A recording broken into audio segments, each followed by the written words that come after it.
Okay.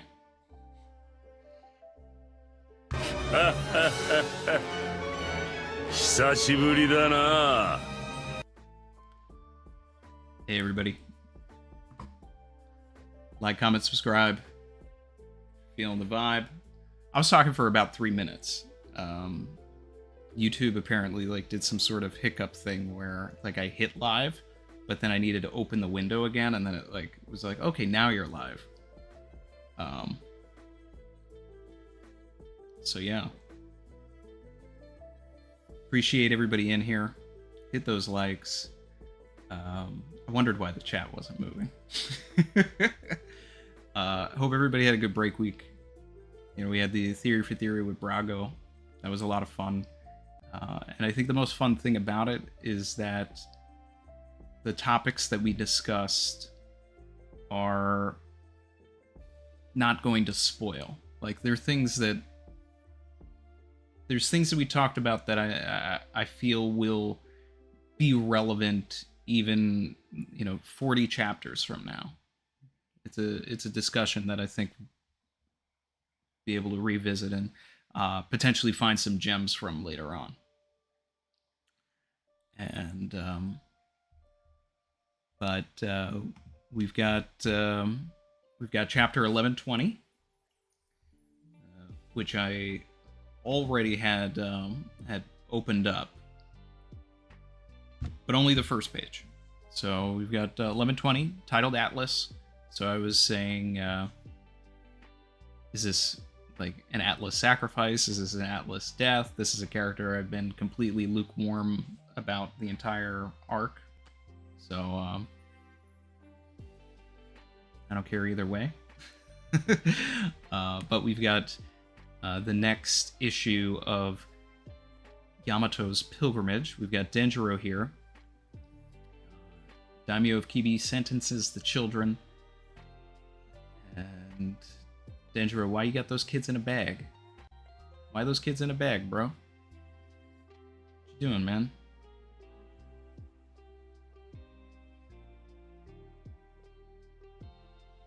Ugh. Okay.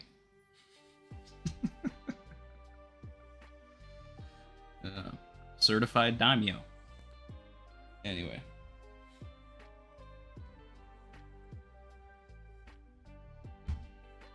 Moving on to the next page. Punk Hazard.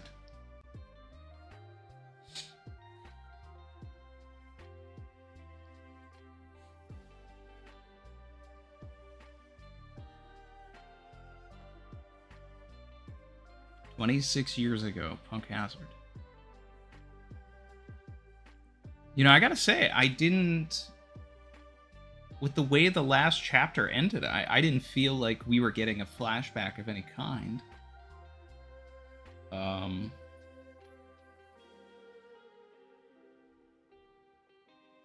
Right?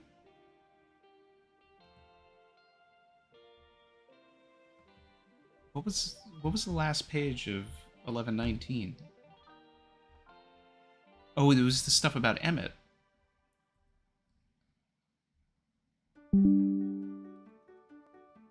I think we talked about, are we getting Void Century flashback, but certainly not a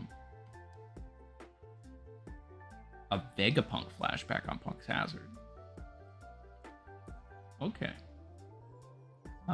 Please, Vegapunk, you must study the Void Century with us. There is a darkness there too deep for the world to leave unaddressed. Who's talking to him? Let's see, let me think about this. 26 years ago, Ohara's still around, right?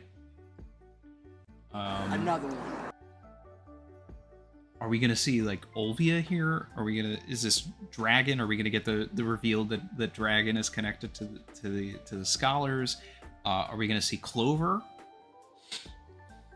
This actually has the potential to be really interesting. All right. It's about to get spicy. It is Clover. All right.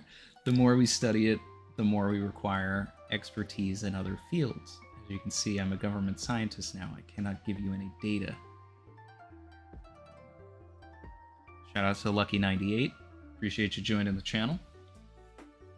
Together we're stronger. How many times have you been arrested by now? Together we're You know stronger. exactly where to find you. Surely you know why they continue to allow you to live. Wait a second.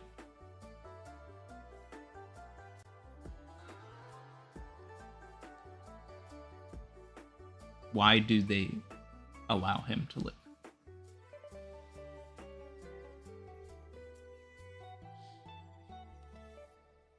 I wonder if that's the orange dragon from Punk Hazard, like sitting next to him there. It's because they're biding their time until they can round up and wipe out all of your friends. Pull back now. So what of the darkness? One cannot measure the good and evil of the past. It's absurd.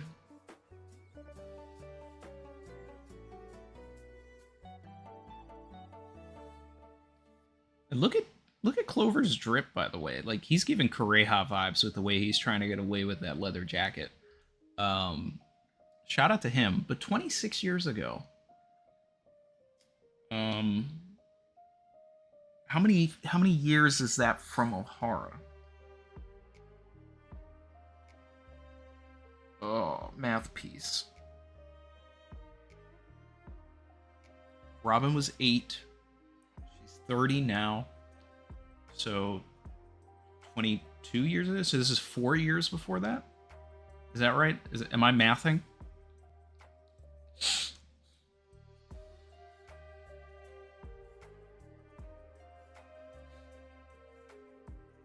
Four-year. Okay. So I'm getting better at math, guys. Page 3.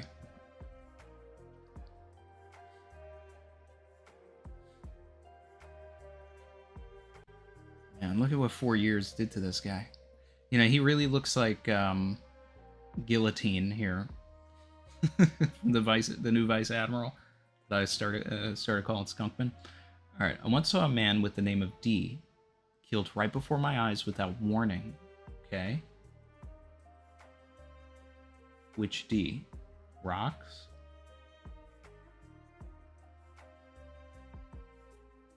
Man, I was born and raised with my older brother. Oh god, is he Zabekti Clover? My true name is Cloud D Clover. Yo. Clover's a D.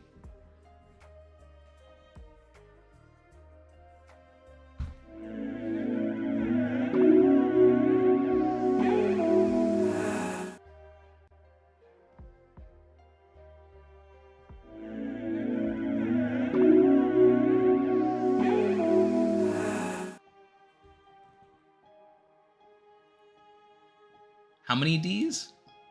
Because we just got another one. Oh man.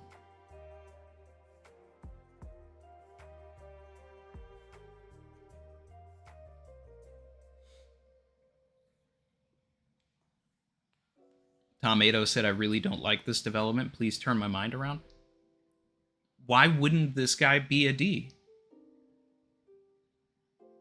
It's the same reasoning why I say Robin's a D. Like, they are enemies of the gods. Like, this dude was like leading an entire group of people to uncover the true history. And mind you, Jimmy LP said Clover did not die smiling. We didn't see Clover die. He was in the tree. He got out and was helping throw the books out. Did we get it? We got like a final panel of him though. I don't know if that's him dying, but I think he kind of had like more of like a satisfied look.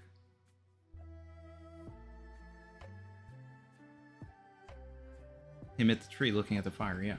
So we didn't see his last moment, but yeah. Alright, so anyway. He's a friend. And I only survived because I lied.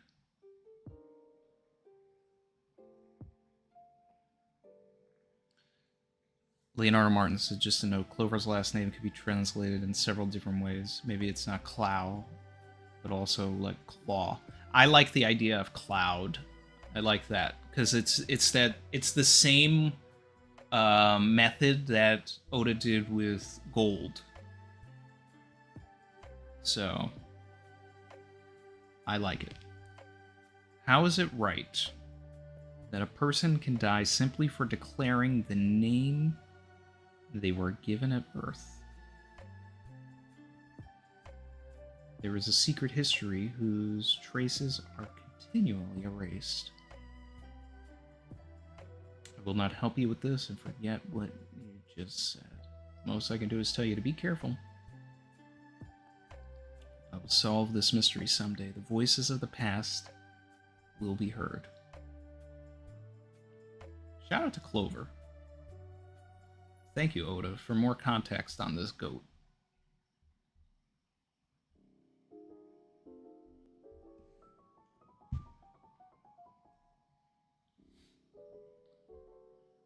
Okay, 22 years ago. Okay, so this is now the Ohara incident.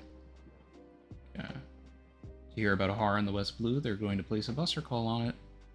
Ooh, I wish I could see the slaughter unfold. Clover, the archaeologist, they finally caught him by the toe now. Now no one will dare study the Void Century again. It's a perfect example to scare them all off. Vegapunk is remembering what his dear friend told him. A single child escaped alive. Poster of Robin. Surely you had time to escape, Clover. What's Oda trying to tell us there?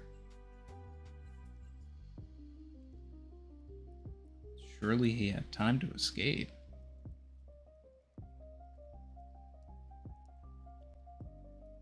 There's no way Clover's still alive.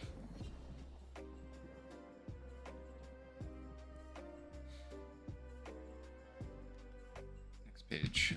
Did all of you just die just to preserve this vast store of text for the future? It's preposterous. What lunatic would dare risk certain death to continue your research? Someone once said that the voices of the past will be heard. History is told by the winners. Yeah. Doflamingo said it. But was he quoting somebody? The voices of the losers at the bottom of the sea were so very faint. The truth that was gleaned, the cost of so much sacrifice. Robin's going through it. We got Zeph and Patty there. We got Tequila Wolf. Next page.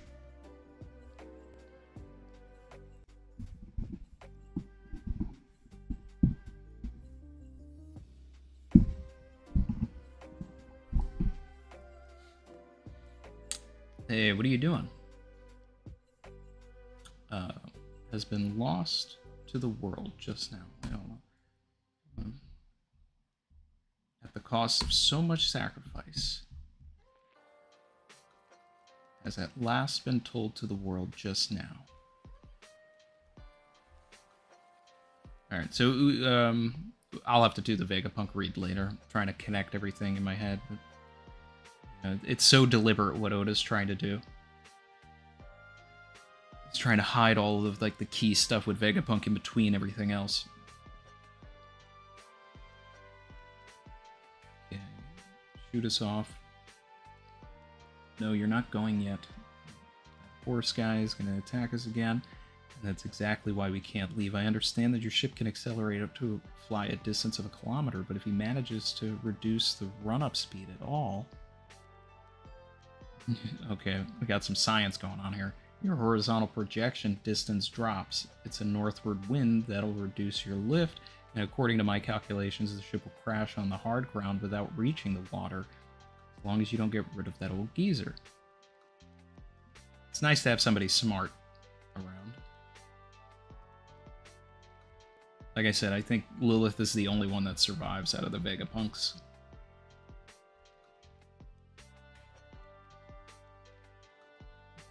Okay, I just saw Atlas punching Lilith. Wasn't Atlas on the ship with the others?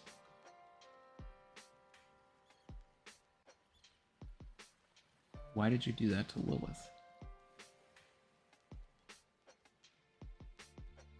What the hell is going on? I can almost guarantee that I saw Atlas on the giant warrior pirate ship, so Atlas just flew over here. Okay. Did we see that? I don't even remember that happening.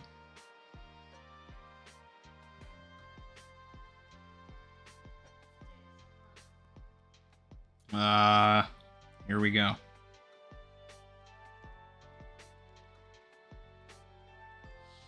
Take care of Lilith. Fly, I'll remove the obstacle.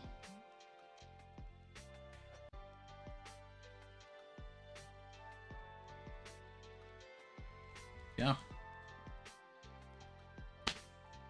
Oh shit. Here we go again. Okay. What do you mean? Lilith's access just shorted out. Only Atlas is left. Oh, okay. Wow. Very interesting. Okay. So Atlas hit Lilith in the whatever precise area in order to make York think that Lilith was dead. And York is reveling in that, and Atlas is now going to die. Okay.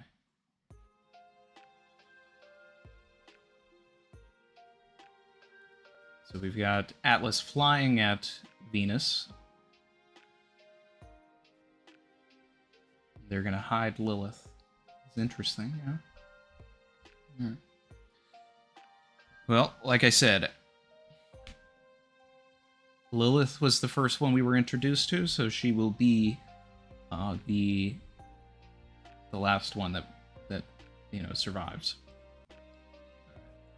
Jinbei's picking up the helm here.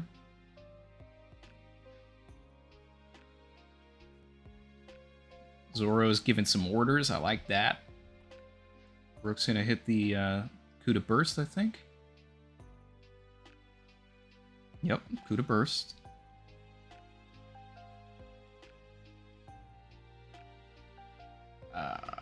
Atlas just lost an arm. Okay, join the one arm club. Bashes into Venus. This is good. It's good sacrifice play. It's good. Jet boosters are on high all around. You got Atlas's jet boosters. You got the Kuda booster.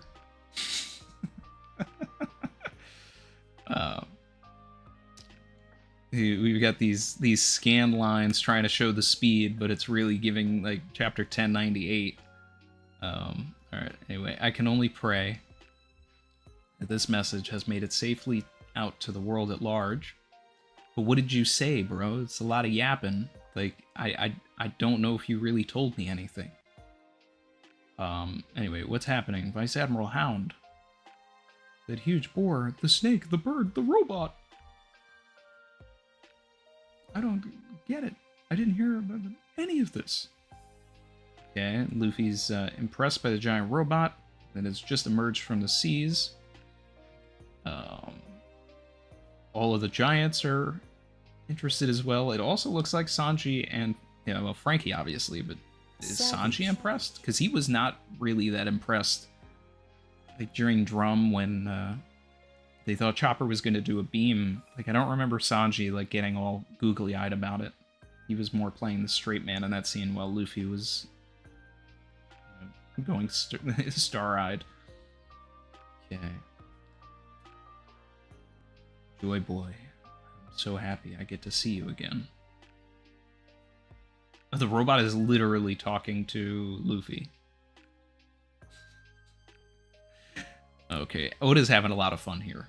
Um, this is page 11, by the way. I think he's really doing the, hey, I'm talking to you.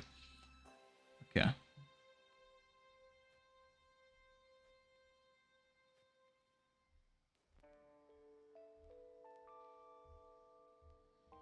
Next page. It would be foolish to hear about a war 900 years in the past from only one side. You go ahead. Your enemy is my enemy. Oh, I'm so happy.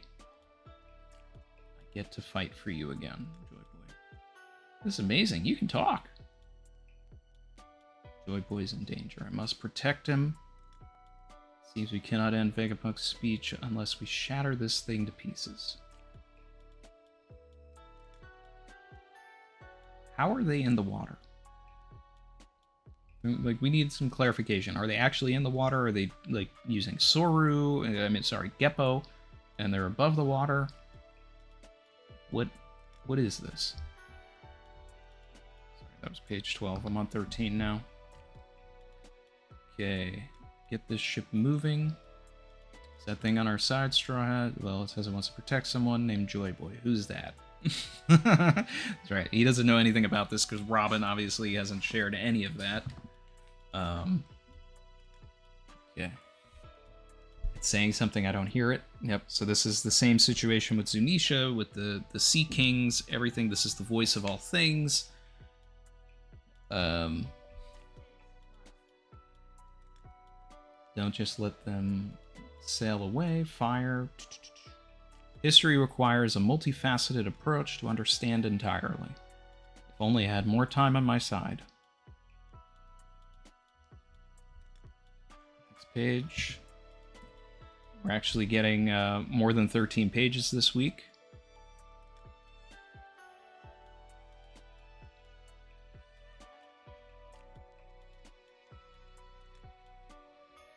Okay, we've got Jupiter, Shai Halud going after the ancient robot.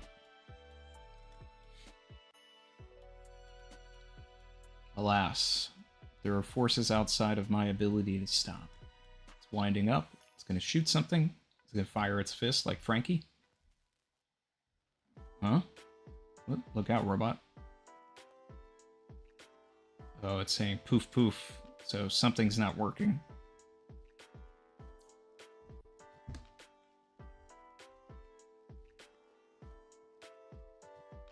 Oh, did half of it just like get blown off or something?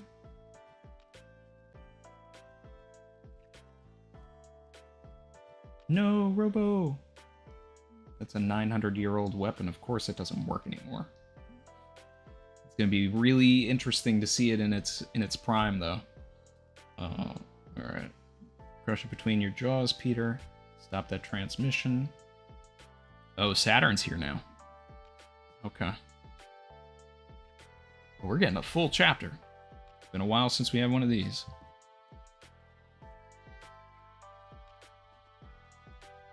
This man he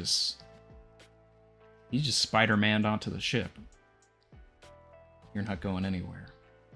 Kuma. Bonnie. It's the Sunny. Is that...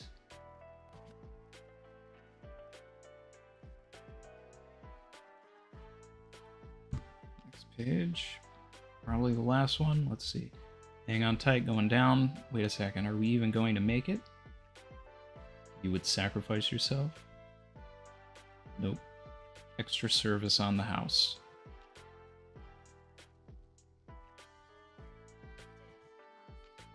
Oh!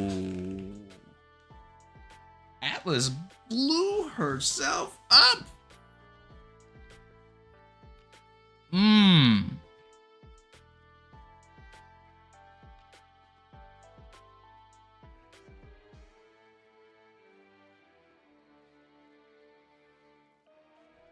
なんというビッグニュース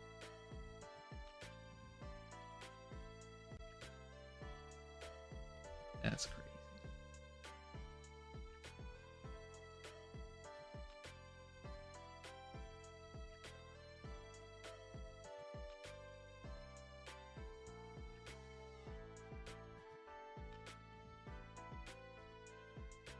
Okay.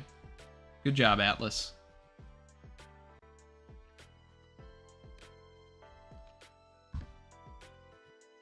got another page? This is crazy. Alright. Oda's trying to make up for things here. Okay. 25 years ago, the pirate Goldie Roger completed an unprecedented tour of the entire world. What he and his crew heard... Oh boy. Let's see. That's it. We're gonna make it. What was that? It can't end like this, Atlas. Atlas is gone. Now the only Vegapunk left in the world is little old me. Oh, wow. Venus is, like, repairing his head. How do you even beat these guys? Not yet. Not while this Stella continues to babble on.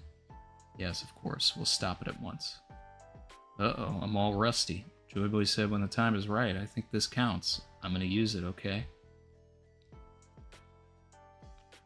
We're likely... And what he and his crew heard were likely the purest voices of the past. In conclusion, I'm sure you've all surmised by now, my view of the future is thus.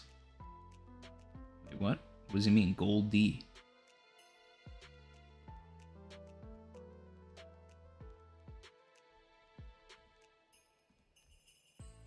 25 years ago, the pirate Goldie Roger completed an unprecedented tour of the entire world, and what he and his crew heard were likely the purest voices of the past. In conclusion, I'm sure you've all surmised by now, my view of the future is thus.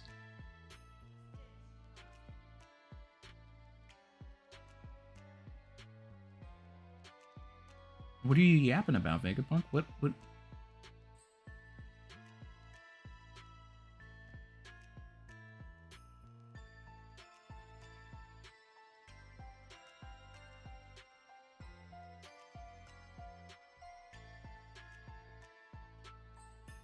I can't believe Impel Down is like getting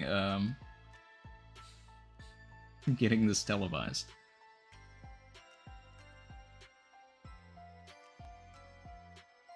We did have a color spread of the Vegapunks. Yeah, we did have that.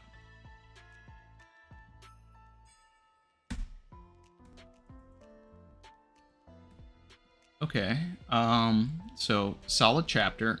Best parts of the Clover parts. R.I.P. Atlas. In the arms of the angel, fly away. Not my favorite character, so I'm okay with that. I think it's a good utilization of the character. I think from where Atlas started in the arc to where they ended was pretty decent character development for her, so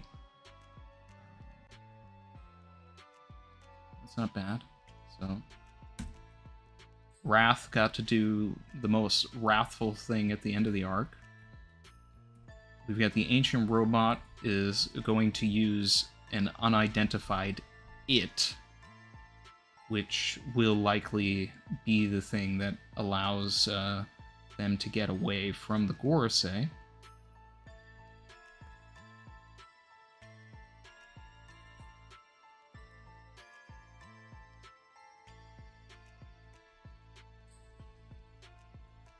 I still don't. I don't know. I got to do the Vegapunk read. Let's see.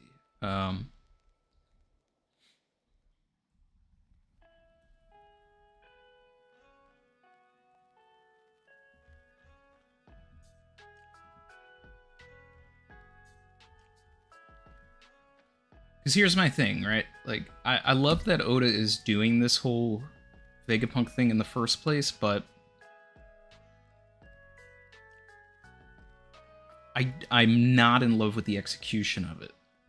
I love the idea of it, but he's withholding so much because he doesn't want to give so much away, and it's actually like at the detriment of the character of Vegapunk because it makes it seem like he doesn't know enough. And meanwhile, he read all of those books, so it's like there's a part of me that's saying, okay, well, this is good because it's better for Robin to do all of this. But at the same time, I'm like, this guy's the smartest man in the world, and he's just yapping.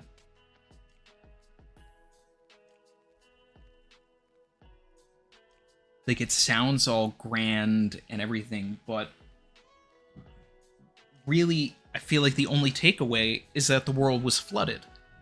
But if you have, if you have the ability to, read something critically, you already figured that out years ago when you see that there's an ark waiting for them in Fishman Island and the other various clues throughout the story. So he didn't tell us anything that readers didn't already pick up. And it's like, there's this element of telling and not showing. But if you're going to tell and not show, then you need to, like, really give us something so meaty that it's like, okay, I get why we weren't shown this and we were just told it. But everything is Vegapunk dancing around the subject like, oh, well, hey, this is just my view. This is my side of the history. I don't know if I'm right, guys. But, hey. Let's see. I'm just gonna read the Vegapunk parts, and I'm gonna start with the last chapter as well to kind of give myself a little bit of lead in here. But actually, nothing of the sort which you might consider a will inherited throughout the years. Can only pray that those at the mercy of this reason will be able to hear this message.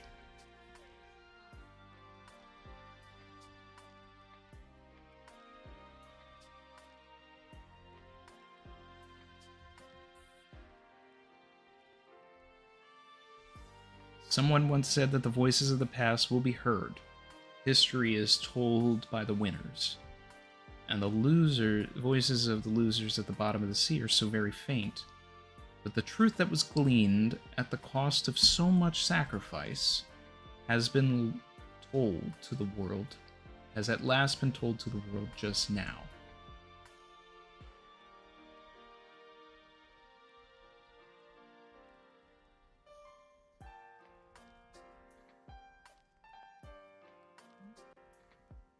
I can only pray that this message has made it safely out to the world at large. It'd be foolish to hear about a war 900 years in the past from only one side.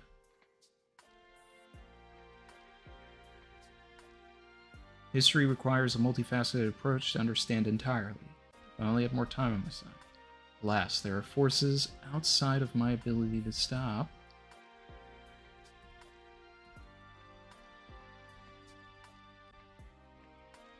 "25 years ago, the pirate Goldie Roger completed an unprecedented tour of the entire world, and what he and his crew heard were likely the purest voices of the past. In conclusion, as I'm sure you've all surmised by now, my view of the future is thus." I don't know what to surmise here, Vegapunk, because I don't think you've told me anything. I just read everything that you said, and it doesn't even, like, when you read it in a row, like, am I missing things? Are there parts that I'm not getting? Is the robot still cutting things in and out? Are you trying to say that what Roger saw at Laughtail, or what he heard, the purest voices, were just Joy Boy saying that history is told by the winners, so that when we go back to Marineford, it is a foreshadowing when Doflamingo says this, because that's the mindset of everything. I understand from the perspective of Oda trying to keep the readers critically thinking about history, that history should be looked at from both sides. Because what this is very much a, who's right and who's wrong in the sense of World War II and everything like that. When you have characters like Vegapunk, you have the Mother Flame, you have these ancient weapons, you have these, atomic and nuclear things happening here. So it's like, you can't just listen to the side of the Japanese, you can't just listen to the side of the Americans, you can't just listen to the sides of anybody in Europe or anybody that was involved in these, not only that war, but any war. Everything needs to be, there is no right or wrong one size fits all answer to everything. You have to look at it at everything from every angle. That I get. I get that, Oda. But what are you trying to say at large about the story and not about like just the world and everything that's going on here?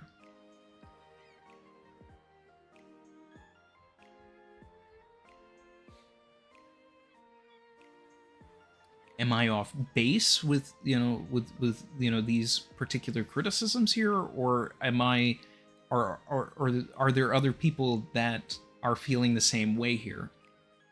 On paper, and the idea of Vegapunk telling a message to the whole world sounds great, but I also feel like the people that are watching this also have no context and may not be able to put together what he's trying to tell them in the first place.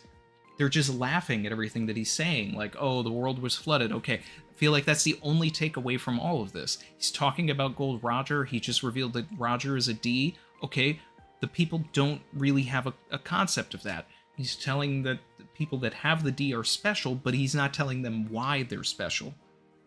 So Oda is withholding all of that.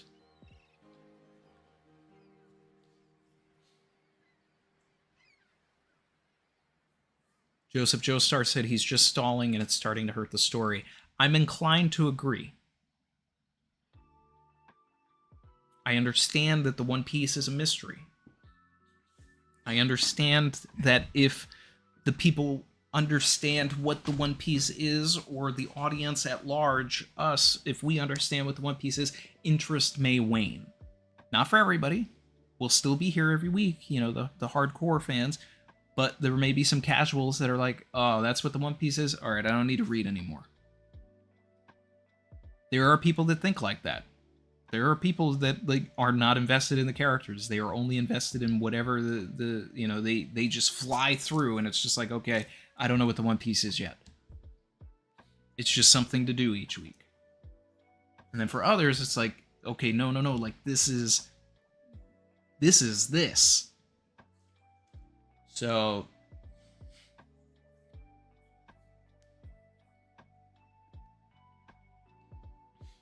not that I want Oda to tell me everything. Even if I sat in a room with Oda and he said, do you want me to tell you everything? I would tell him no. But when you do something like this, you gotta tell me something. And you have to tell me something that I didn't already figure out on my own. And if this is the end and there is no more, because I don't know if this is like just a translation thing, but it's like he's making it seem like that's the end of everything, and it really feels like there should be something else after it. Like, my view of the future is ... not period. And then it should have ended with, like, this is my view of the future, like, of what, my view of our future is this, like, and just spell it out. There's got to be more in the next chapter. There's got to be more.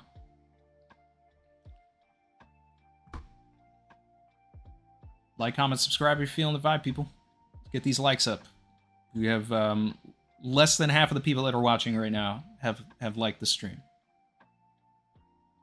So let's get these likes going. Come on. Unless you don't like the criticism.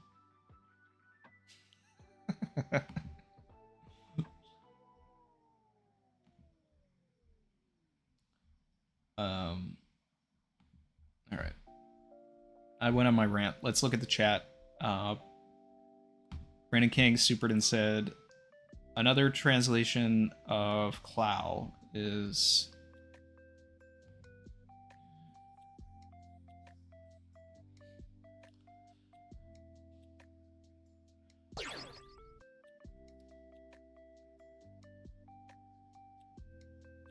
So it's, if I was to pronounce this as it's spelled, it would be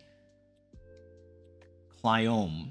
But I know that Irish words are strange, and sometimes MH is more like a V sound. So is that Clive?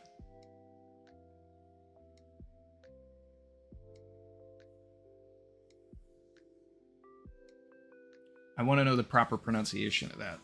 It's either Clown or Clive.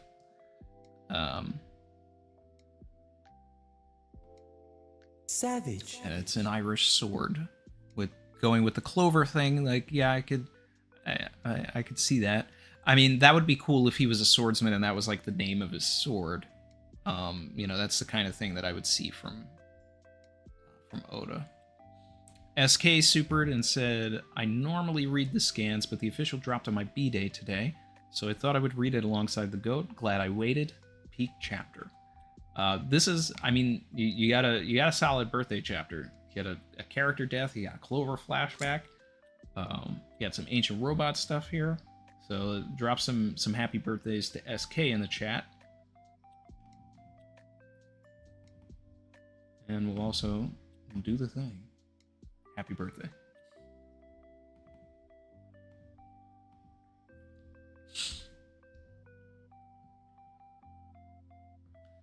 I'm just impressed we had an 18-page chapter.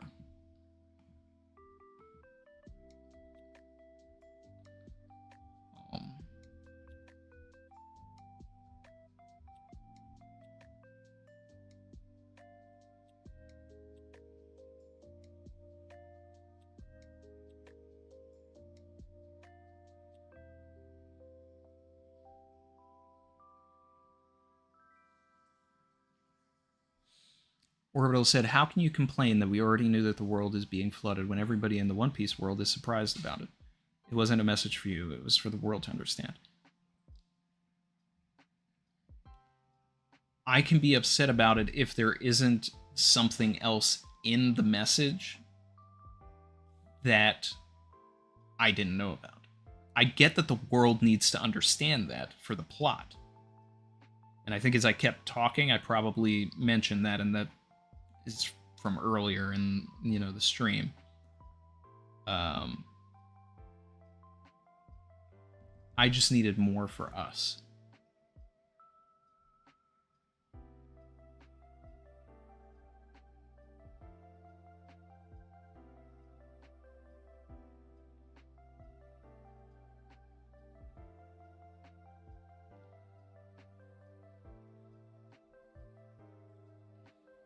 Yeah, everybody's talking about how the D part got cut off. Yeah. Oda chose to do that. The Wheel of Dreams said, feeling you, Randy. I learned coffee is hot. Yes. He did 2 great sins. Thought one would be to make a pink dragon. Told us nothing. Shanks told us more about devil fruits than him. Kriya more about the D. I don't know about that, but yeah.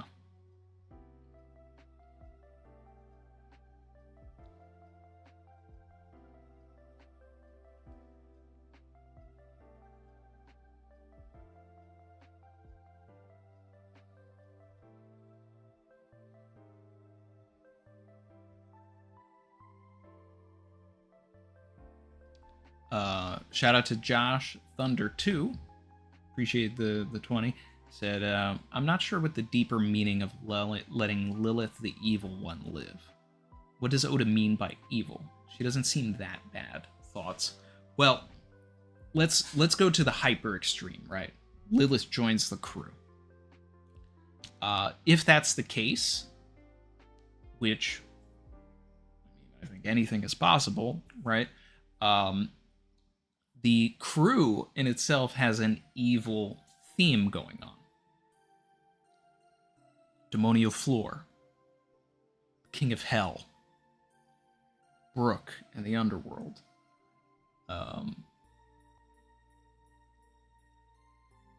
Diable Jambe, right? I'm probably forgetting some other instances, but it's just, I think it's like this idea of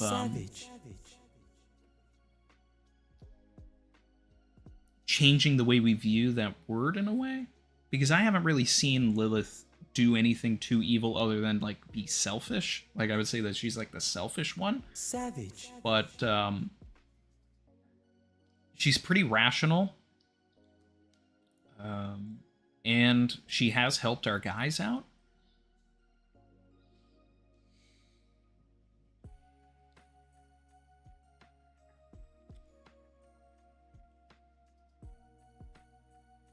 Not to say that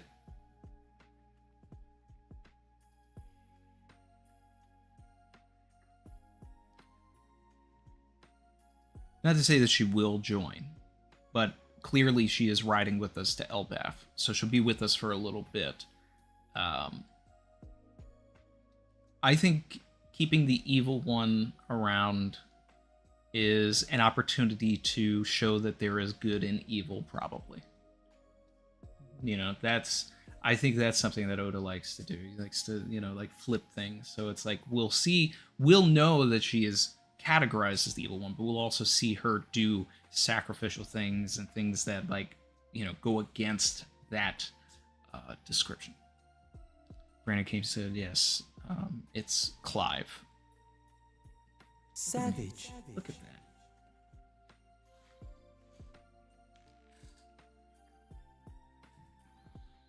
I love when I pronounce things correctly, because it's, you know, it's, I don't think people care enough to pronounce things correctly sometimes.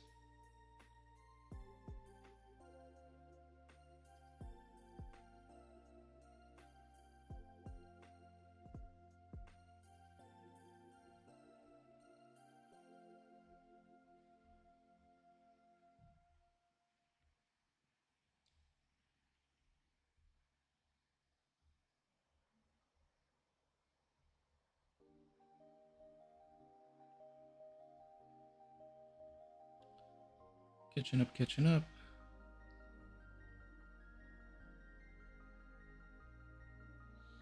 Rairo said, but in Japanese, the word is written as corral, making it even more difficult to translate into English. Biz played it safe, I think.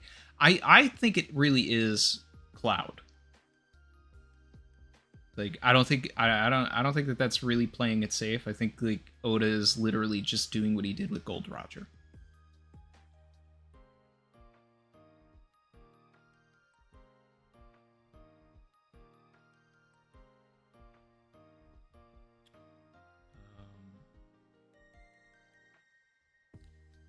Joe D. List said, "You're getting impatient with the weekly read on camera." No, I'm thinking about the message as a whole. It's not that I'm getting impatient. Oda's telling me the message is over. So now I get to think about the entire message over the past 2-3 months, whatever it's been since we've been getting this message. And I get to decide if I am happy with the direction of the message or not. And as it stands right now, I'm like, this was cool in concept. I'm ready for what's next.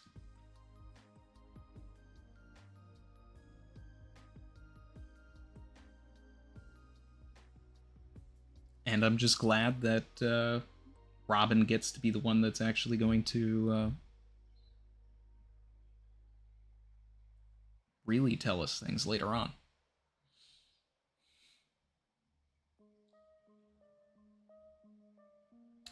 Brandon Kink said, also another thing I noticed on page 5 at the bottom middle panel, there's a guy whipping people in snow. Looks like Tequila Wolf back up and running like before. Yeah, on my read, I called that out as Tequila Wolf. Growth stocks, one of 3. Appreciate your growth. Said, Bonnie is a parallel to Miss Golden Week. In her cover story, she uses hypnosis that allows her to create anything she can dream of, just like Bonnie. Miss Golden Week's name is Marianne. Her epithet is flag bearer of freedom and ties to Bonnie, who's based on the pirate Anne Bonny. Yep. If it's a boy, name it Ace. If it's a girl, name her Anne.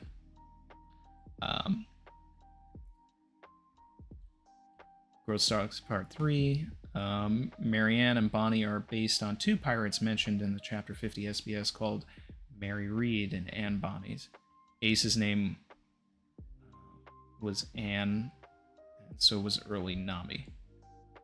Yeah, the original prototype for Nami was named Anne. Yeah, no, I mean, this is why I've been saying that Bonnie is, much more important of a character than we think, and, that'll be like a big factor if she does join the crew. And I do like the call to Golden Week, because what it does do is it helps the idea that non-Devil Fruit users can achieve the things that Vegapunk is talking about. So if you remember back in the discussion that I had with Brago or in the last video, like, I truly believe that, non-Devil Fruit users will be able to attain, their own version of a Nika form or, some sort of power-up. Because you can also look at Zoro and you can see Ashura. It's like, these are manifestations. Golden Week was manifesting these things. It's not necessarily magic piece, but it's like, it's belief piece. It's just, if you think it, you can do it. It's crazy. Hasib said Ace, Spade Pirates, Law, Heart, Clover, all D. Who's next? Jozu, Diamond, Buggy, Joker. Will Robin be a D from the same family and took her mom's name?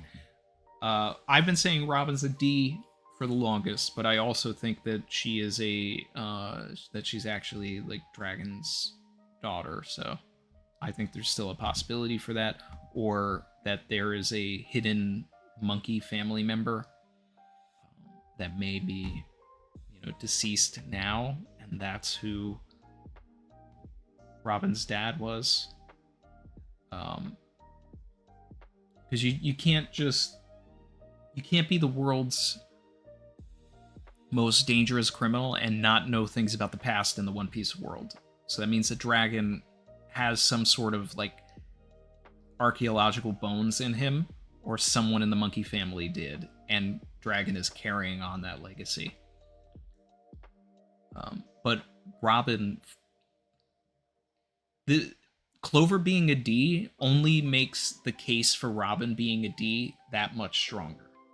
Not that we need everybody to be a D, but anybody who is actively like going against the gods, anybody who is actively part of the plot to uncover the Void history should be a D. Robin should be one, because she is the one that's going to actually like get us to that point.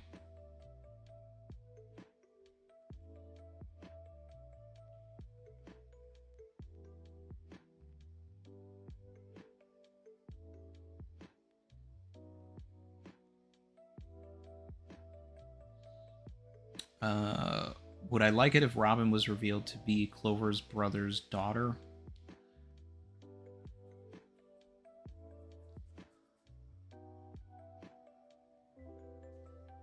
That's a good take. And I think in my read, I jumped there and then forgot about it. But it's like, if that happened, we need to know when that happened. Because if it had just happened, then Robin would be born.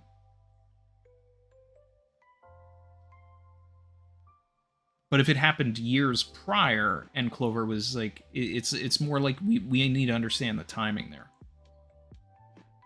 Let me see if I can find some more context clues when we learn about the brother.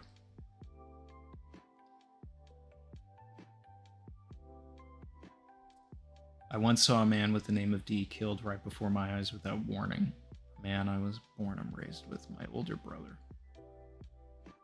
True name is Cloud D. Clover. I only survived because he lied. Alright. I'm going to say no, Brandon. I'm going to say that Clover's brother died when Clover was younger, and he's been carrying on his legacy. Because even when you look at the panel, like I'm basically, drawing conclusions from a squiggly black silhouette here, but it looks like he's younger there. So I don't know, but to say I once saw a man with the name of D killed before my eyes implies that it happened years ago, many years ago, before Robin was even born. So I don't think that that's the case.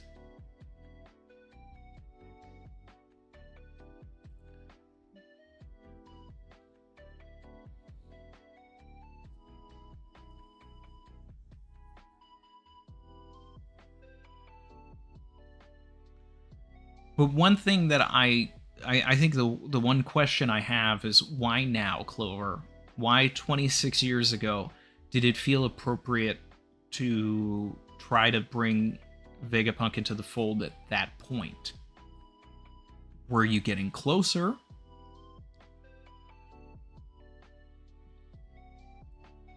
Was there a missing piece that you felt you needed him in order to see?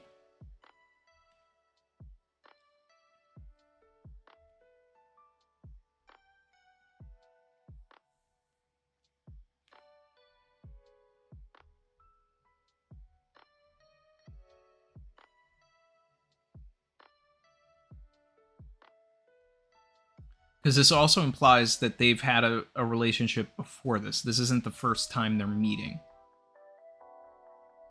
But this is like the first time that Clover's really opening up to Vegapunk.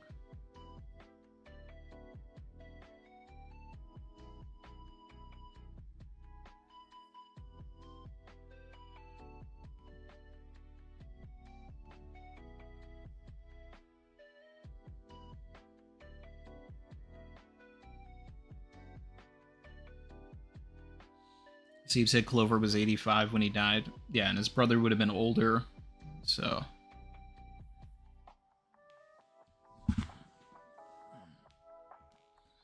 Might as well just play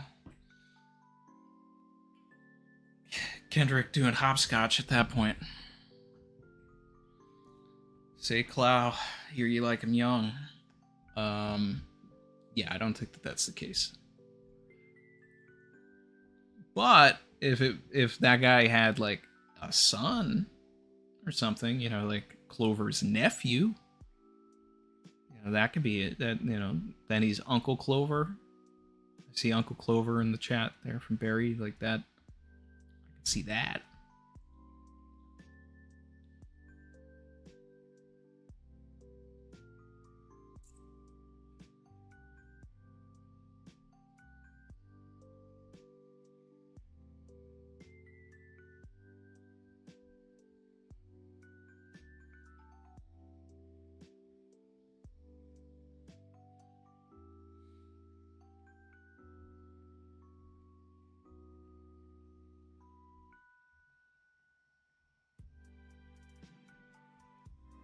What if Clover's related to Kuro?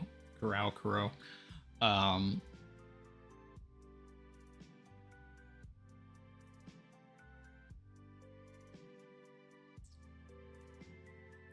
That's kind of funny.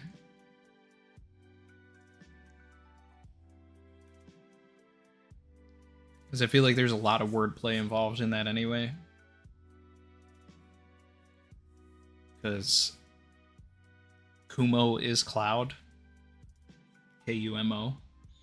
So Kuro, Kumo, Corral. But no.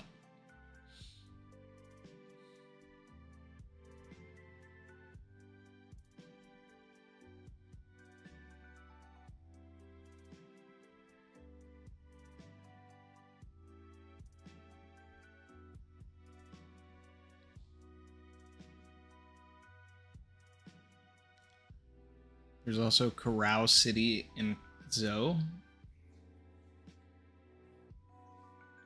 Is that true? We got a map of Zoe, and one of the places is called Rao City.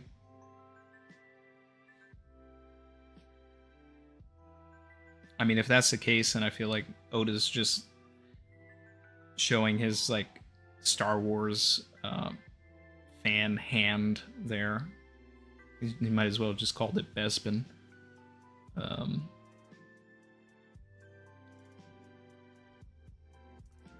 Corral is the name of a city on Zoe near the Whale Tree. Shout out to Totally Not Thai.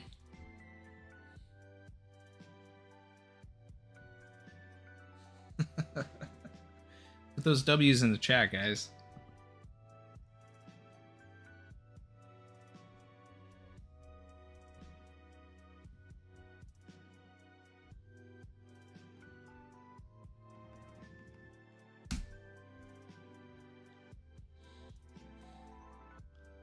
I wanted to hear lavish brackets today.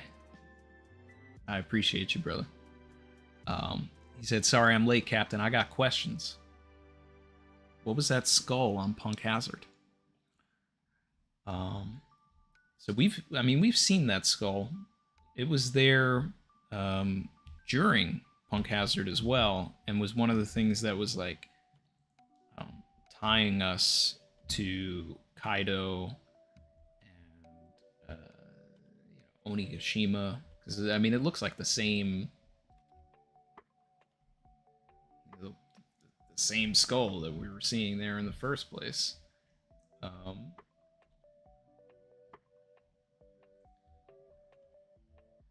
see here.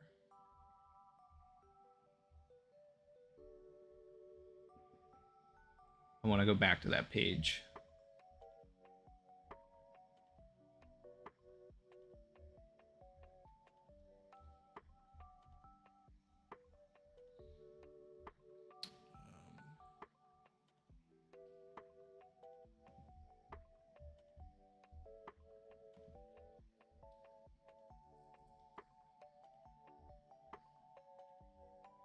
Yeah, so, that was something that kind of stood out to me as well. Because it kind of looks like there is almost an Onigashima in the sky above Punk Hazard at that moment. But what I'm kind of thinking is that it may just be a part of the signage. Lavish bracket, in a lavish bracket, gotta have it. Racks, I gotta have it. I think we'll have to wait for the anime for that. Do you see this jacket? Pay my taxes. Trust me, you can track it.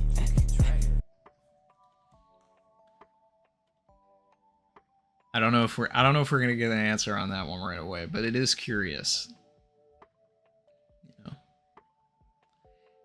I think it's more. I think the better question is like, what was this island years ago, and does it have ties to Wano? Does it have ties to the ancient Oni? Does it have ties to Kaido beyond just a place where he was getting, experimented on?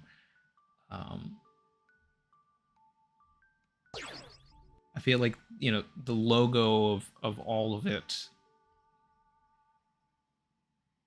needs more clarification. It also looks like a giant version of Who's Who poking his head up above the gate. It's weird. It's strange. Yeah.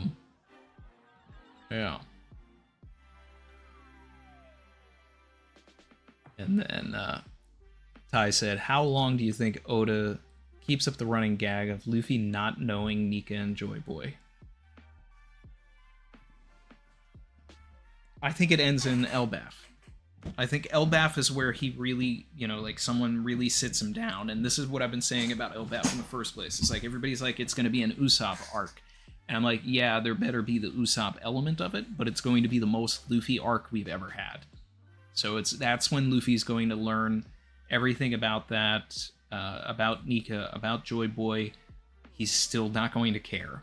But he will learn about it there because everybody will be addressing him at some point as either Joy Boy or the Sun God Nika. There's also opportunities for Bonnie to tell him. There's opportunities for maybe Lilith to get into it. Saul.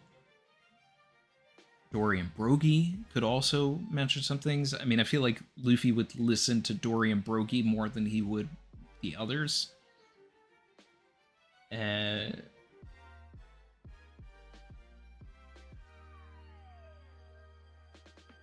So it's coming soon. He can't keep it up for much longer. Is definitely the idea of it all. Then Ty said, "Are we gonna watch Shanks versus Kid?" I'm thinking that we might. I'm thinking that's on the docket for today. Because I haven't watched it yet. I don't know how to do it anymore in a way where it shows it on the bottom, because Crunchyroll like blacks everything out. And Funimation didn't, and Funimation doesn't exist anymore.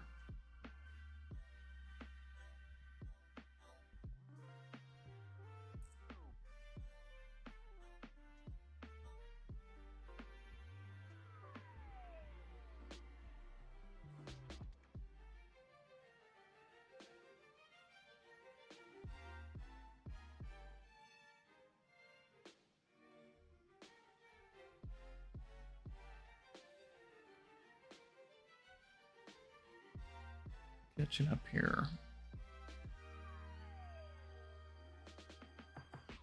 Savage.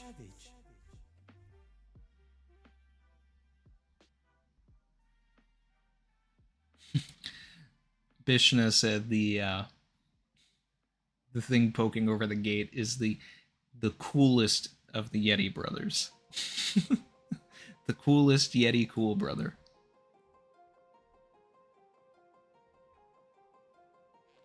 Totally not Carolyn is running, totally not Ty Ragged.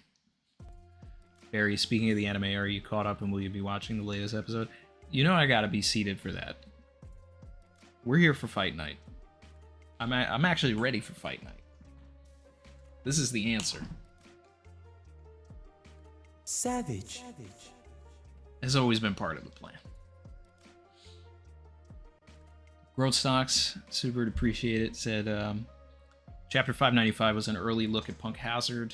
60 chapters with Bonnie searching for Vegapunk and Akainu for Bonnie. Blackbeard is an archaeologist looking for a devil fruit.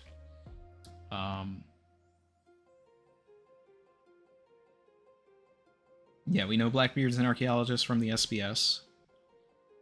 595 is when... or was it 596? Maybe it was 595. Anyway, Bonnie captured by Blackbeard and Akainu questioning her.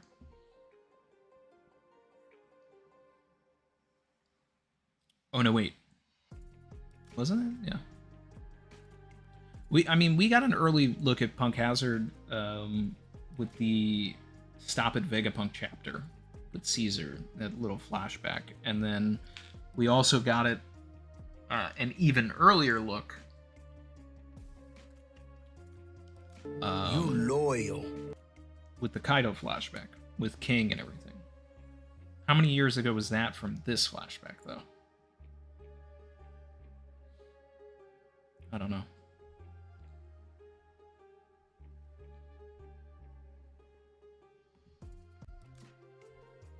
Vasile Vladimirovici, Super 10, appreciate it, said, you think Mother Carmel's sun homie will meet Zeus in Elbaf? Sun god versus rain god?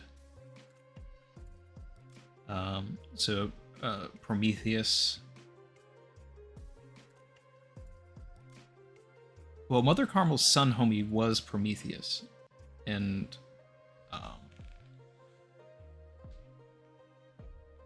just sort of changed owners when Big Mom got the power. If I'm not mistaken, like that was my read of it. But I also do believe that previous users' homies stay. Because it's like Goldberg has that shield that has a homie on it. And I can't imagine that was from Big Mom. Like, I feel like that had to have been like a Mother Carmel gift or something. Which is really interesting if that's the case, that, you know, these homies like live on beyond the death of their user, but that's also like one of those key factors where it's like, Nami still has Zeus. Does that mean Big Mom is still alive? Or is this a thing where that is one of the like rare devil fruits that when the user dies, it doesn't actually make the power disappear? It's weird. Seal said, what about the possibility of a schism? Mother Carmel's sun god believers versus Luffy's sun god believers. This is stuff that I talked about with Brago in the Theory for Theory, and stuff that I'll probably get into a little bit deeper in one of the videos that I've been working on, which is the idea that Elbaf should have a classism angle to it, because Norse mythology does, where you have the gods like the Asgardians, Odin, Loki, Thor, all of that. Whether we actually get those names for those characters, I think Odin's going to be a Void Century character. I don't know what Oda, plans for Thor, but either way, like the Asgardians and the upper class will be there, and then you'll have the Jotuns, and those are going to be your Dorian Brogies, your Oimo and Kashis, the Hajrudin, like all of that. Everything that we've seen of Elbaf is going to be like the Jotunheim, where it's the lower class. Where we saw Shanks, like that's also like the lower class, in quotations, Elbafians. And I think that when we get to Elbaf, it's going to be the winter solstice, and Luffy's going to be really hungry, and no one's going to be able to feed him, so they're not going to actually understand that he is the sun god, and there will be a schism where there are people that don't believe that Luffy's the sun god, and then there are people that do believe that he's the sun god, and that Luffy will have this like journey where he has to reluctantly prove to people that he's the sun god. He's not going to think of it that way. He's not going to be like, oh, I've got to prove to everybody I'm the sun god. The only thing he needs to do is prove that he's Luffy. But it's going to read that way, and because it's like by the end of it, whatever Luffy does, the result will be that everybody unanimously is like, okay, wow, this guy's the sun god, which could bridge the classism, especially if part of why these two areas are split in the first place is their religious beliefs, to begin with. So there's a lot of opportunities for things like that to happen in Elbaf.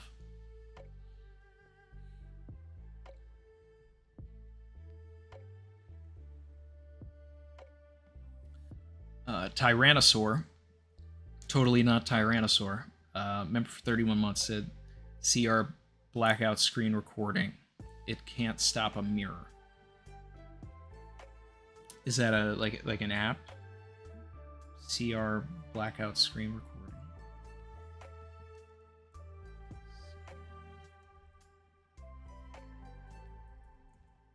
Is CR Crunchyroll?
I mean, I just Googled that, and I feel like it's gonna be...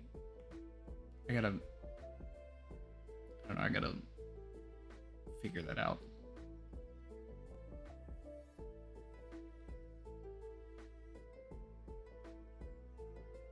Lydia Raven, super appreciate it, said, I can't wait for the Void Century flashback when we actually get to see Emeth use his Beamu. Is that what you thought it was a beam? I thought he was going to launch his fist like a strong right.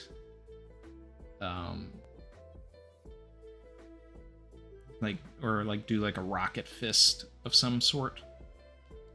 That was my read of it. So that Emeth is like really just like the Void Century Frankie.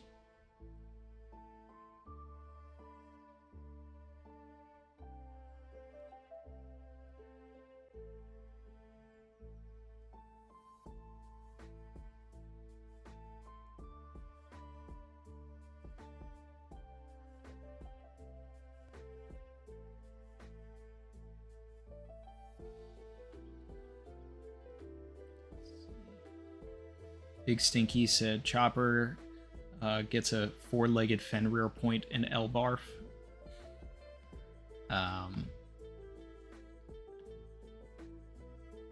Well, Fenrir is a wolf.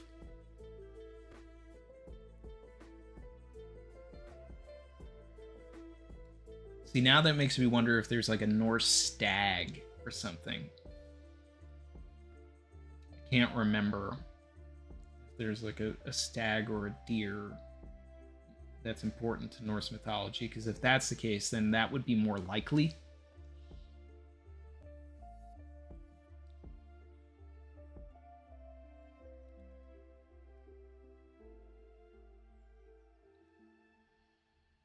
Zingy says next chapter will be a beam from the thing on Emmett's back. Yeah, I mean, he might have some sort of beam that comes in the next chapter for sure.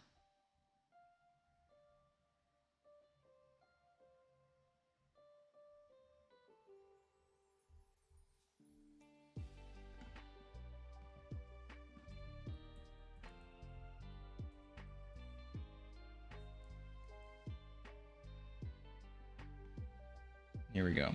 Ike Thier. That's the Norse stag.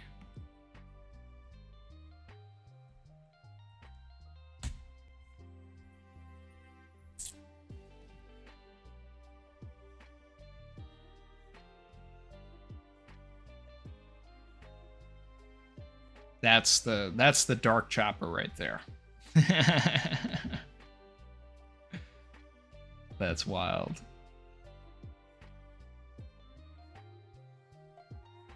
So it seems to be always categorized with chains around the antlers, so I wonder if, you know, if Chopper were to turn into this, would he manifest the chains as well?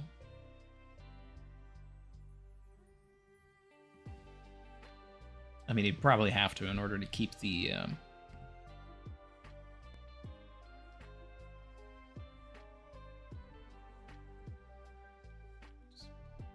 image of it.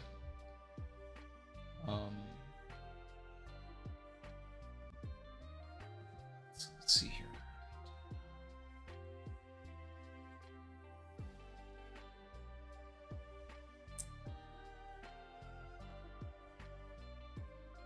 So I'm popping over to Crunchyroll right now. I don't know how to do the mirror thing. I don't know how to make it work where it's going to show the episode.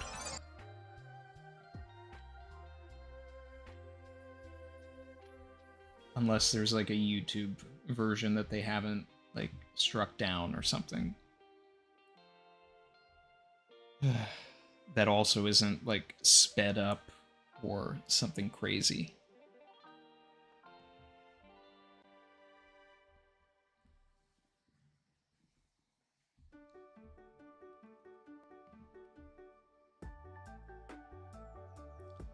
What if Chopper goes into monster form and they worship him? Nicholas, I mean, that's a fair possibility as well.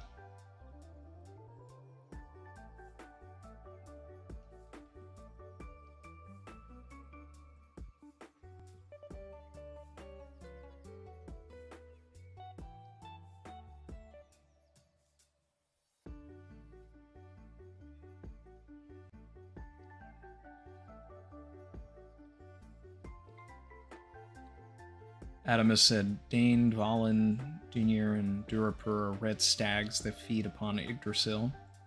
Okay.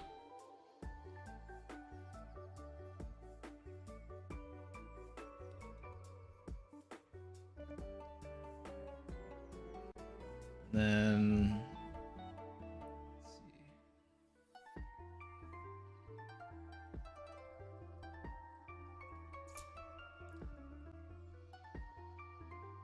The next chapter really could be the last chapter of Elbaf. Sorry. Egghead. The next chapter really could be the last chapter of Egghead. Because they're already so far away from the island. You know, basically they just need to do like another coup de burst while Emmett gets destroyed and keeps them away, and you know, that's it. And then we're gonna really get into like a peak run of chapters where we get updated on a bunch of stuff. Oda stops hiding where people are. We get all these wrap-ups. It's gonna be really exciting. Like 1122 to 1127. That's gonna be another generational run from Oda. Believe that. Okay.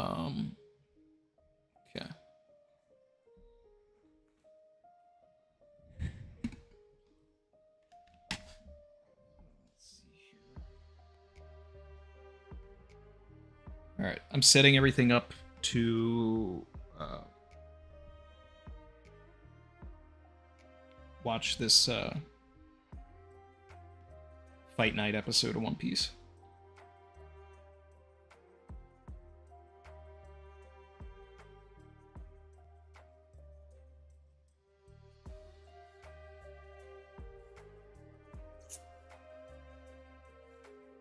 Aether said next chapter being the last one would be the weirdest arc ending.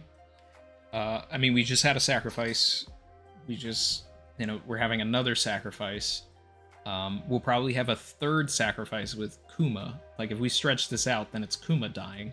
But Kuma, I think, he's gonna die anyway, but I still think that it's gonna be a thing where he just dies because whatever poison Saturn, like, injected him with when he got stabbed when he first arrived, like, is actually corroding his organs, and then we'll have a funeral for Kuma.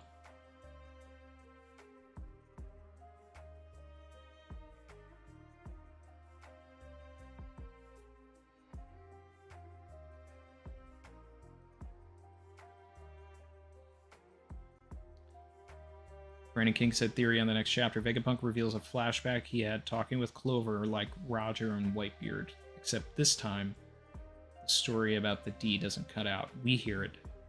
Then we pan to the world's reaction. See, that's the way I would want something.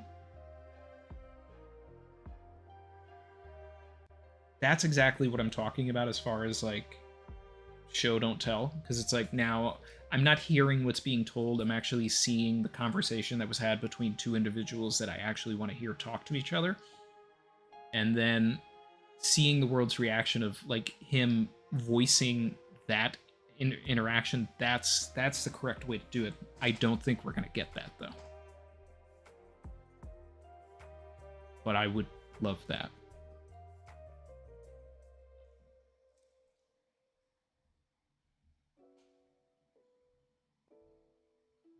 But it also would be nice if everything really ends abruptly like the archipelago and something really bad happens, because things are going too easy. Everybody's just like, hey, I'll sacrifice myself for you too.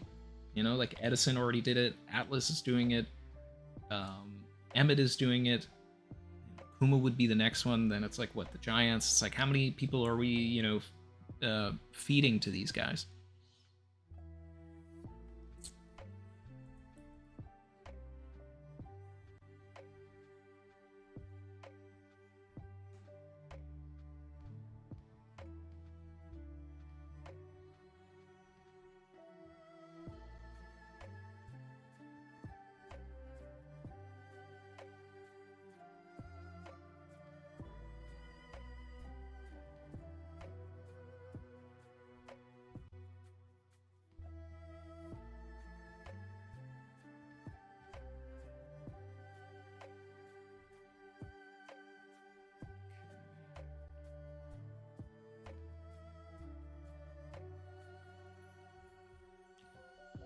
Give me a second here, guys. Putting the all the pieces together here to watch the new episode.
There we go. So again, I don't know how to do this where we can see the clips.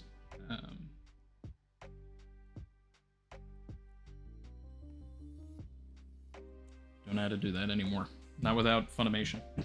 I have to do some sort of weird mirroring thing, which is definitely going to, you know, impact the enjoyment because you can't physically see what I'm reacting to unless you're actually watching along. But we'll get into it.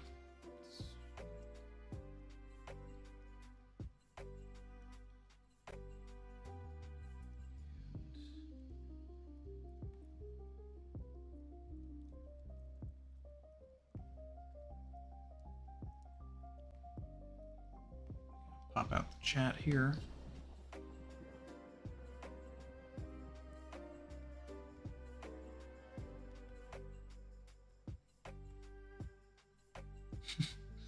What if Chopper becomes Fenrir because he's actually a Tanuki raccoon dog?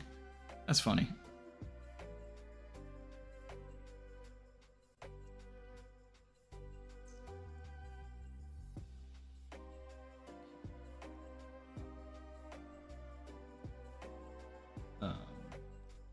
Adam has said, not gonna lie, White for Walk Point, Nika, Chopper would look sick. They're all going to have their own Nika forms. Just wait. That's what's gonna happen. It's coming. It's coming. Alright. You guys ready for fight night? I don't think that there's like a YouTube version of the episode that, you know, I can't, I'm not gonna sit around looking for one where everything's gonna be like taken down. So we're just gonna do this now. Alternatively, like I could probably find like the clip of Divine Departure on Twitter, like if we just want to do that, you know, and then everybody could see it and I can, you know, look at that. But I'm just gonna throw the episode on. And if you guys aren't staying for the episode, I appreciate you guys being here for 11:20. We'll be back here for 11:21 on Sunday. And yeah, just keep an eye on for that. We're back in algorithm jail, guys. So if you missed the last video, you know, about everybody, you know, going Sun God, that's out. And not a lot of people watched it. Not a lot of people got to see it. Not a lot of people got the notifications that it even existed. And that's, you know, so we're back trying to, you know, get us back into good graces here. Comments and likes really do help, as we saw with the Luffy lineage video, you know, which clearly went, you know, above 100,000, and even then the subsequent videos, you know, did pretty well, reaching 30,000. thank you guys. So, you know, whatever the next video is, keep an eye out for it. And please, you know, just anything, drop a comment, drop a like. It helps. Yeah, Brandon King said, like these streams, share too if you want to. You can. The engagement makes it possible to do all of this.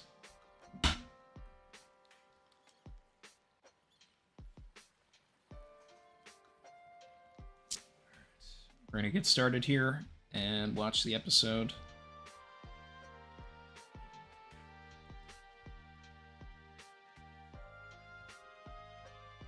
Okay.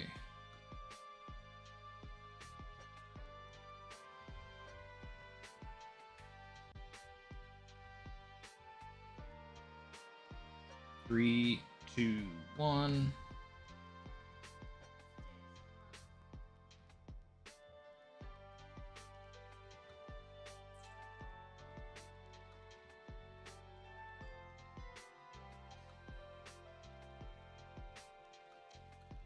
Alright, so we got all of us playing. Oh, which was crazy. I went and I saw the symphony again. And I got to see Hiroshi Kidadani do All of Us live. It was great. You know, the last time I saw the symphony, like, you know, he did, obviously, We Are, Over the Top, We Go, but All of Us hadn't come out. And then they had a whole, like, Year 5 section, too, because that wasn't really... that wasn't a part of the, you know, the last show that they did. So, if that symphony comes to your city or anything, like, go and see it. Because as a One Piece fan, it's, you know, even if you're in the nosebleeds, you're going to have a good time.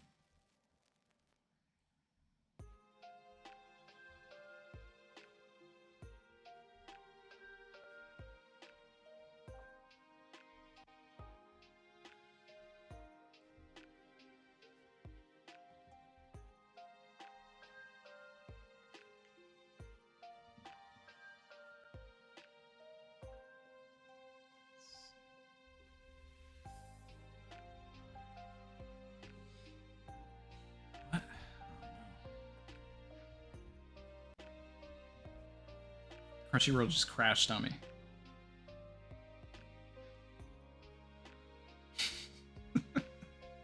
I'm like refreshing it now. Okay.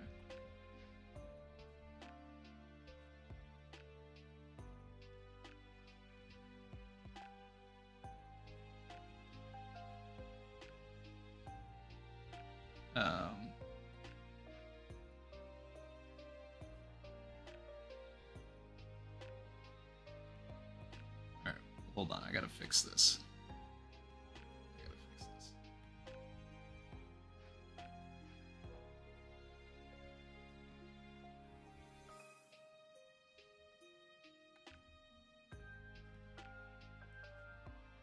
Sorry, guys.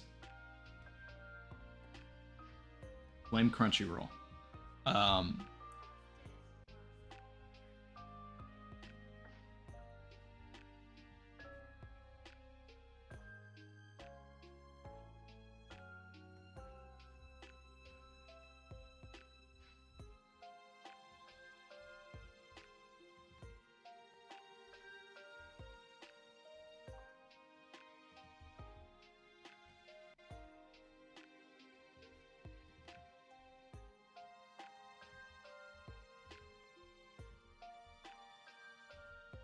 Doing some changes here.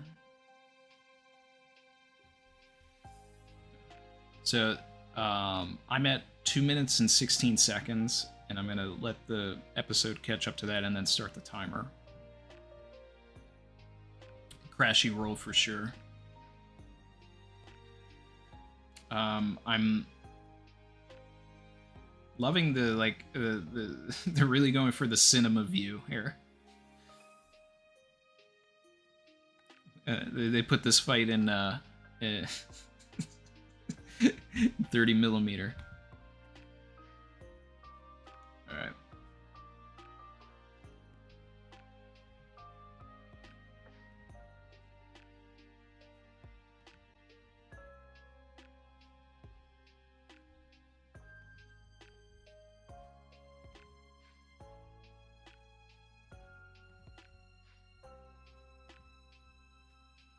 We're really watching it now.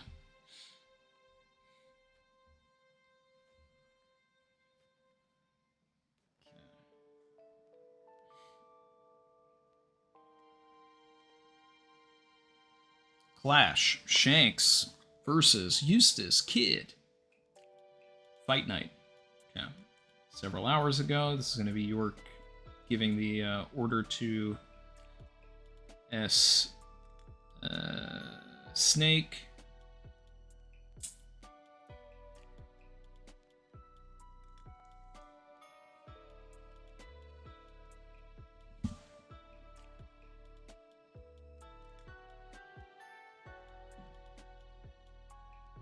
York's gotta go. York's gotta go.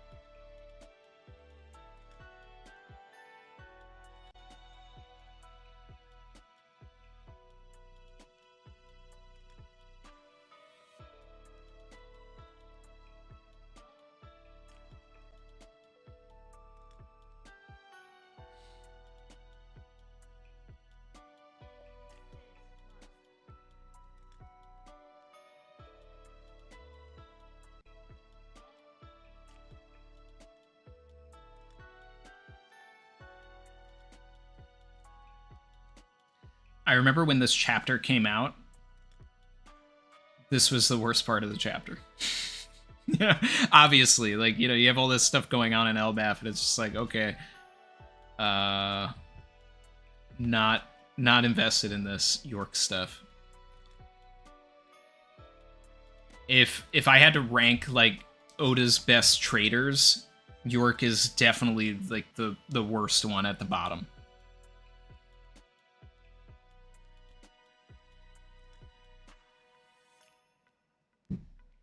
And I would probably put CP9 at the top, then Conjuro.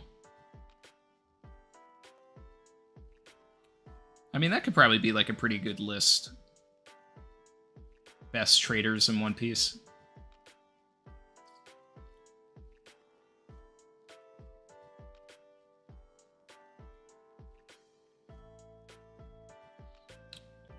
Barry said, I still like the idea of 2 Vegapunk satellites fighting on opposing sides for the final war.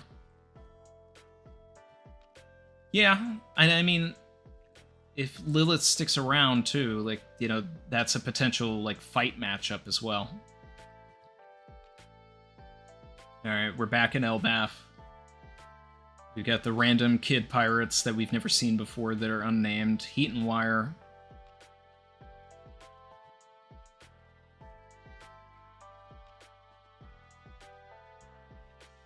I didn't even know he had a girl on his ship, but I do now. Where were some of these guys during Onigashima? Like, were they there? I don't know. They might have been. I remember, like, calling out, oh, there's some random kid pirates, but... Oh. He's got a sizable crew here of people I've never seen.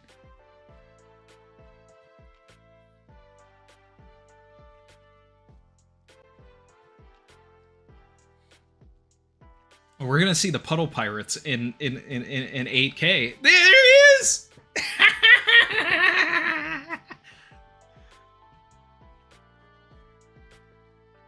They should have held on that.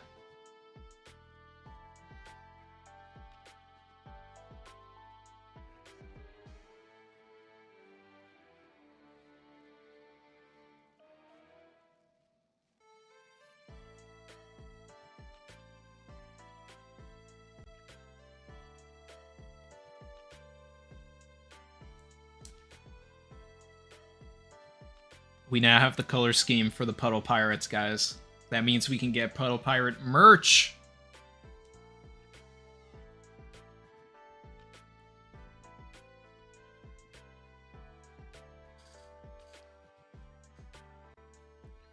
Crunchyroll's calling him Gyro Tin? Nah, that's Ribatini, guys. He'll always be Ribatini.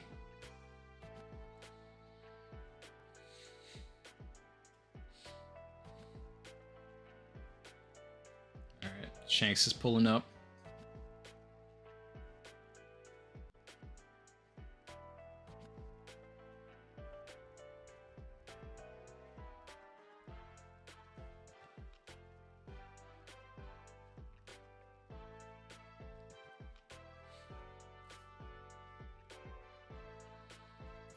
Ooh, Shanks' voice actor's sounding old.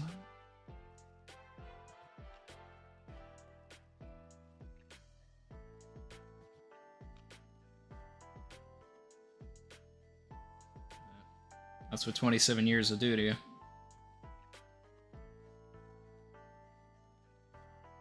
There's a robot! Is he in the manga? Do I remember that? Oh, yeah. I thought he was like a Frankenstein-looking guy. I remember that frame now. But he's actually a robot? That's gotta be a devil fruit.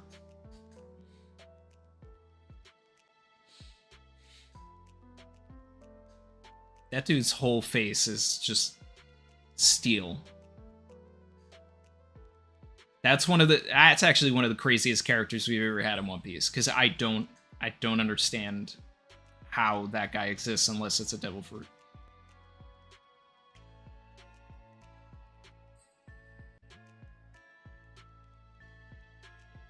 He looks like a Jetsons robot for sure, BK.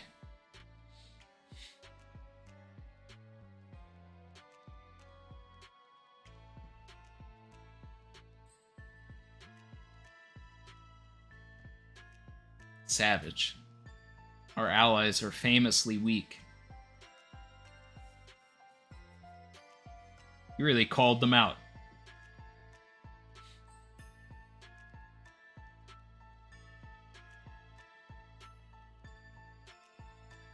Lime Juice speaks.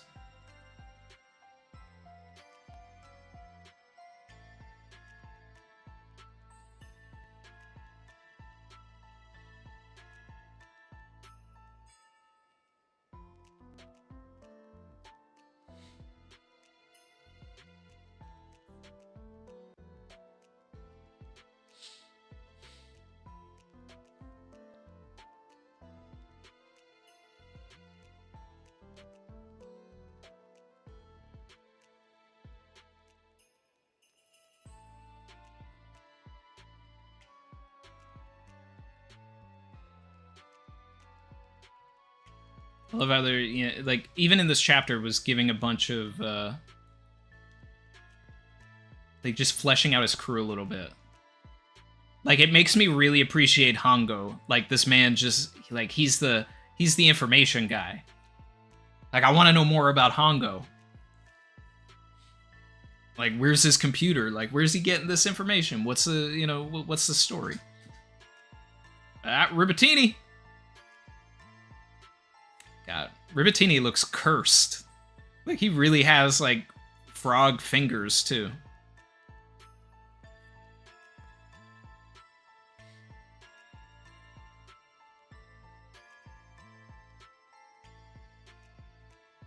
Kid is this man is a villain. Oh man, that's 3 episodes in Toei language. I'm gonna annihilate them in 10 seconds.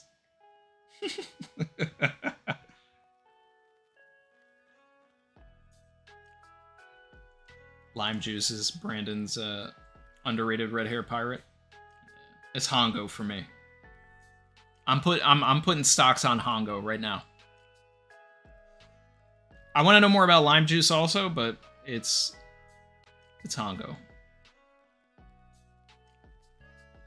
I love the sound effect, that whir. They just put that hum, the mechanical hum. Did they do that when he used this in Wano? I don't know if they did. I can't remember.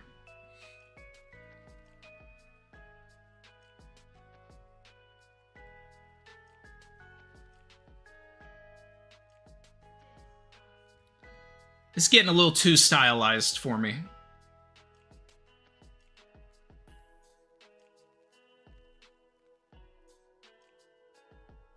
Ooh. I'm loving the sound effects, though.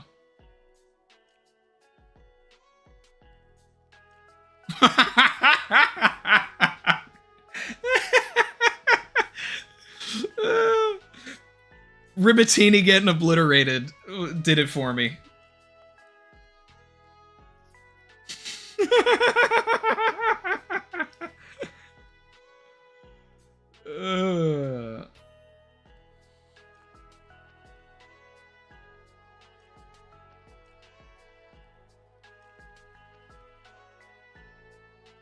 See, Kid is a villain. He deserves to be at the bottom of the ocean.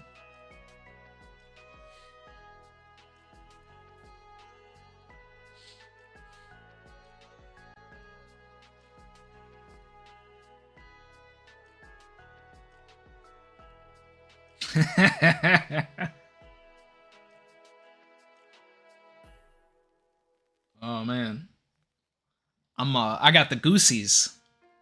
I got the goosies.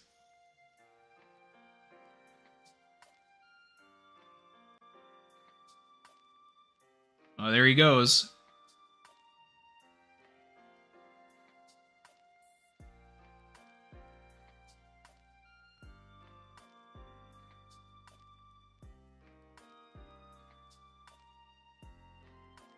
Oh, I'm locked in. Look at him go. Ooh, Griffin.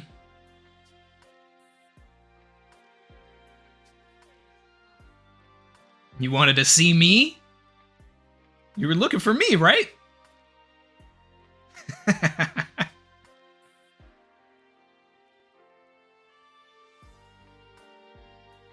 Kamusari. So good.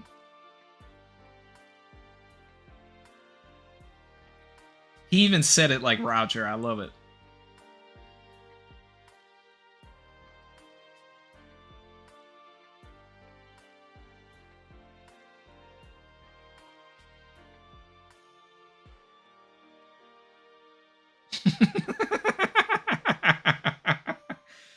I'm so thankful that they didn't do the Luffy and Kaido thing where they made it seem like it wasn't a one-hit KO against Kaido.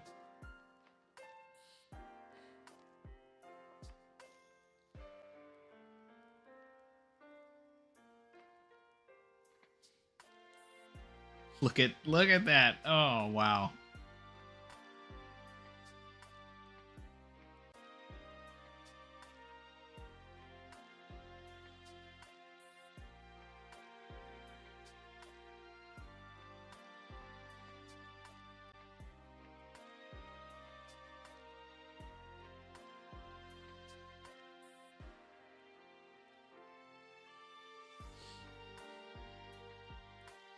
His life is flashing before his eyes here.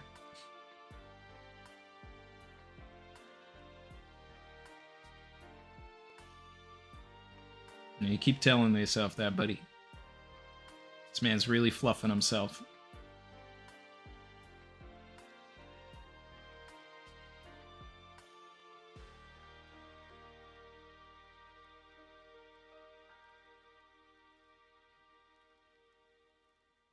Killer really caught the collateral damage here.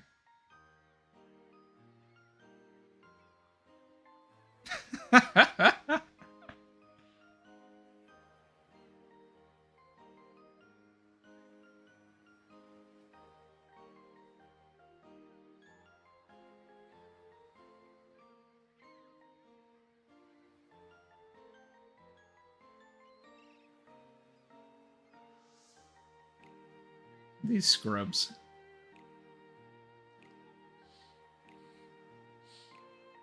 These are the biggest scrubs of all. Like, Heat and Wire, they...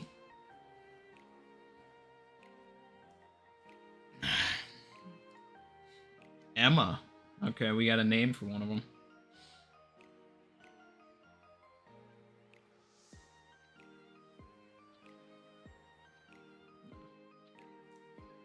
I don't think you have the facilities for that, big man. They're not made for this. How'd you get to the New World, bro? Like, those two fought at Onigashima also.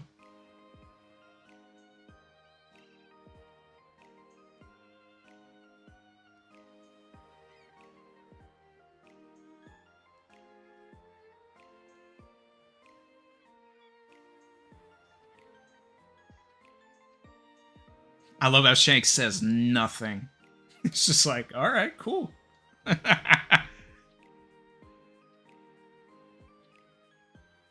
Oh, here we go. The teabag finisher.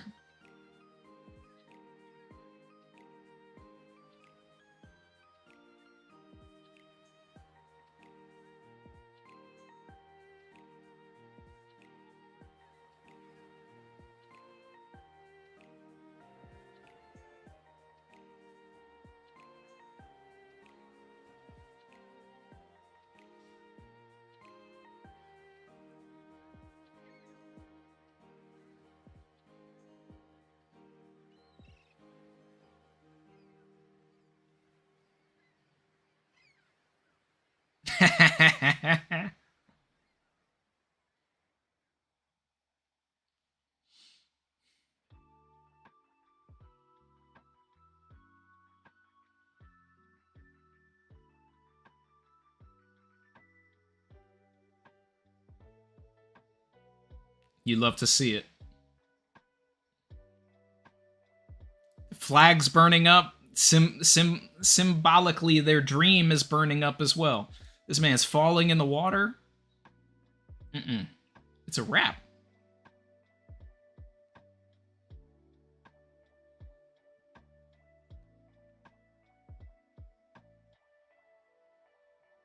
It's a wrap. They're done. They're done. They have nothing left to give the story. I don't want to ever see them again.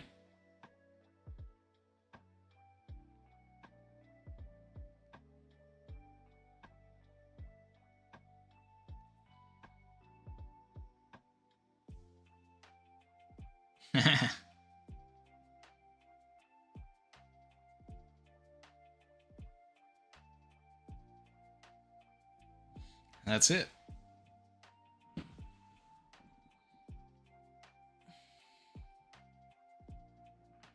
Nicholas said, I was convinced he'd come back, but the way the anime, they did it in the anime seals it for me. Look, if he comes back, he comes back. But if he doesn't, then I tried to tell you guys, like, he has no reason to come back. He's not going to be the Pirate King. He's not going to add anything to Elbaf. He's not going to add anything to Laughtail. He fluffed up Shanks, which is more than he's ever done in the entire story. We now know how strong Shanks is.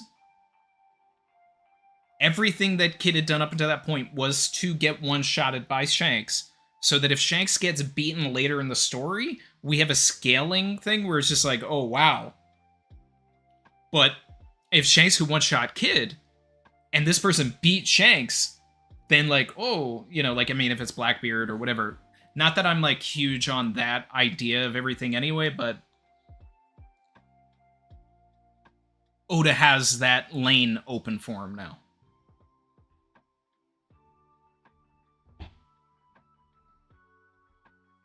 And, like, their flag burned up, their crew gave up on their dream. Like, there's no reason for them to come back.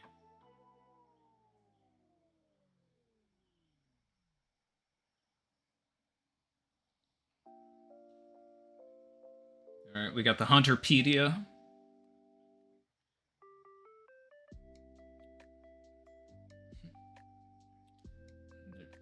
Telling everybody who Shanks is.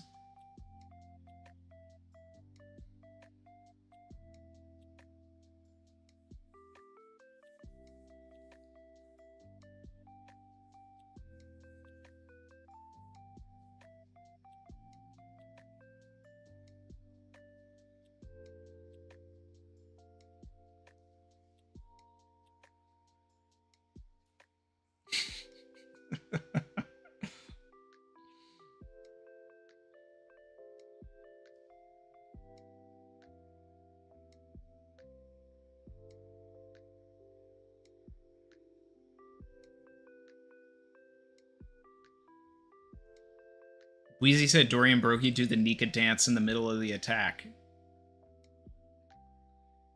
What? Is that actually an impact frame?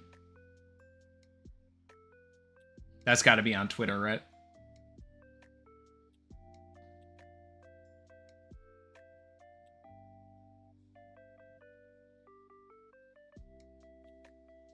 Oh, Red Hachi Nosu.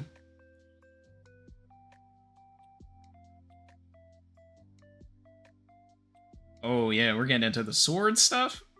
See now that's I'm way more interested in all of that than even this. Like this was great, but this sword stuff. See Prince Groose in action.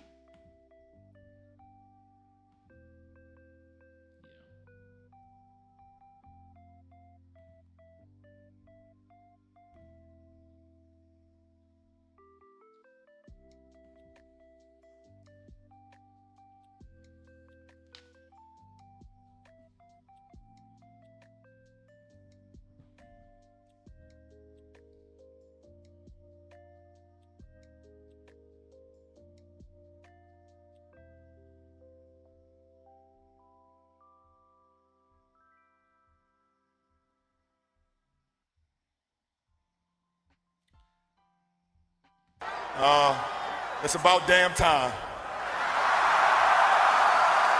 It's about damn time. So, I think that's gonna probably wrap things up for the stream here. Everybody that's in here,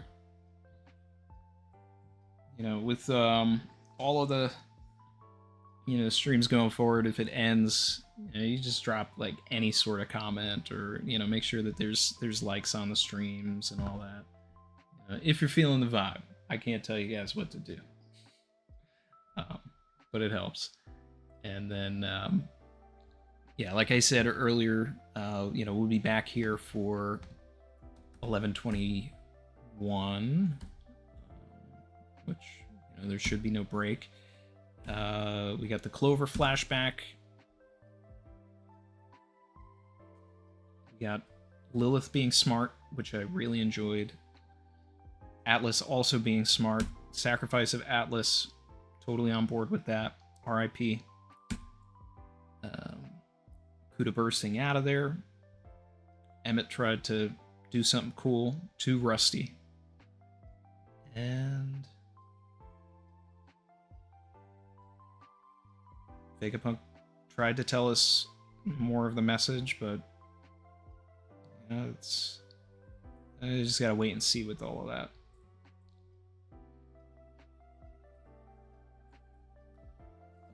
But overall, a lot of fun, and thanks again for hanging out with me, everybody.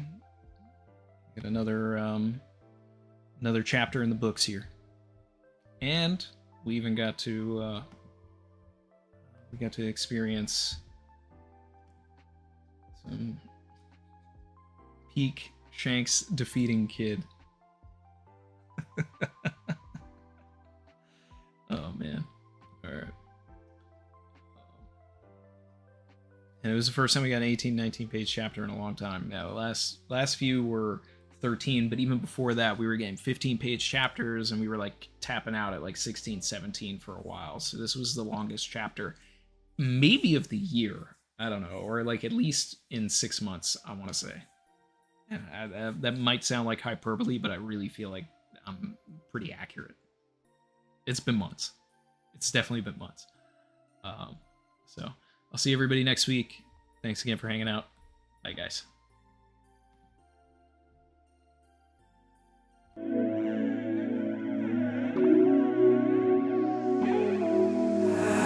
I've been swimming deep, deep. Savage.